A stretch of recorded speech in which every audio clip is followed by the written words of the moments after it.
à toutes et à tous. Eh bien, nous voici à un temps de fête chrétienne un peu particulière, donc la fête des rameaux. Elle est célébrée par toutes les dénominations chrétiennes et donc, ensemble, nous fêtons l'arrivée de Jésus à Jérusalem. Bon, alors après, dans la manière de célébrer, il y aura des différences. Par exemple, si vous entrez dans une église pendant ce week-end des rameaux, il y aura vraisemblablement des rameaux et ils pourront être bénis par le prêtre. Et si vous venez dans un temple protestant, il n'y aura pas de rameaux à bénir pour une raison assez simple, enfin pour deux raisons plutôt. La première, c'est que lorsqu'on lit les textes bibliques, la bénédiction est réservée aux gens vivants et donc pas aux rameaux. La deuxième, c'est que bénir un rameau, cela réduit dangereusement ce que peut être le message de Dieu et la présence de Dieu.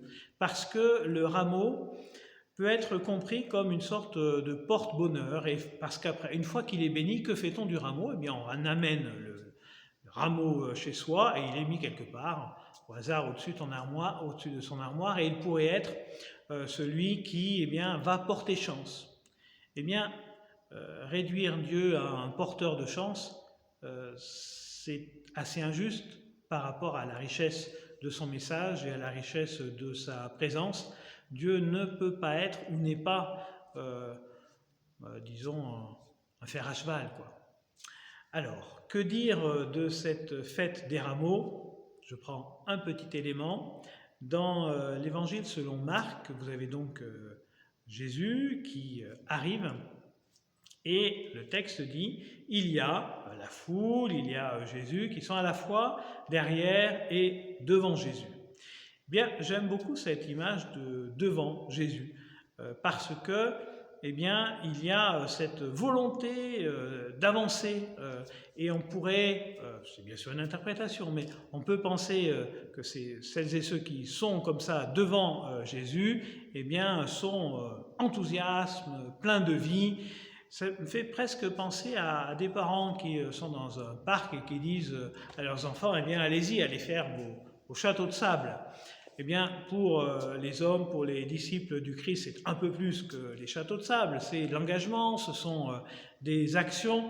À un moment, d'ailleurs, Jésus dira dans l'épître de Jean, les disciples feront des œuvres encore plus importantes que les miennes. Eh bien, il y a ce mouvement-là dans la foi chrétienne, dans la manière de penser le chrétien, le croyant, le disciple, celui qui avance dans la vie sans être trop brimé, sans regarder de façon trop tatillonne un certain nombre de choses, d'éléments, de choses qui doivent être faites, qui ne doivent pas être faites. Non, vous avez ces disciples devant qui avancent et qui s'engagent grâce à la présence de Jésus qui est derrière, qui est le soutien, qui est celui qui parfois peut-être va nous pousser et puis en tout cas toujours sera l'accompagnateur.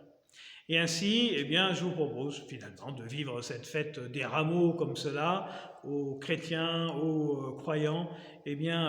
Être disciple du Christ, c'est vraiment avancer dans la vie, s'engager avec fougue, avec joie, avec chant, comme on le fait dans ce temps des rameaux, s'engager profondément dans la vie avec une sérénité et avec une opiniâtreté et une volonté d'avancer pleinement dans ce qui nous est donné à vivre.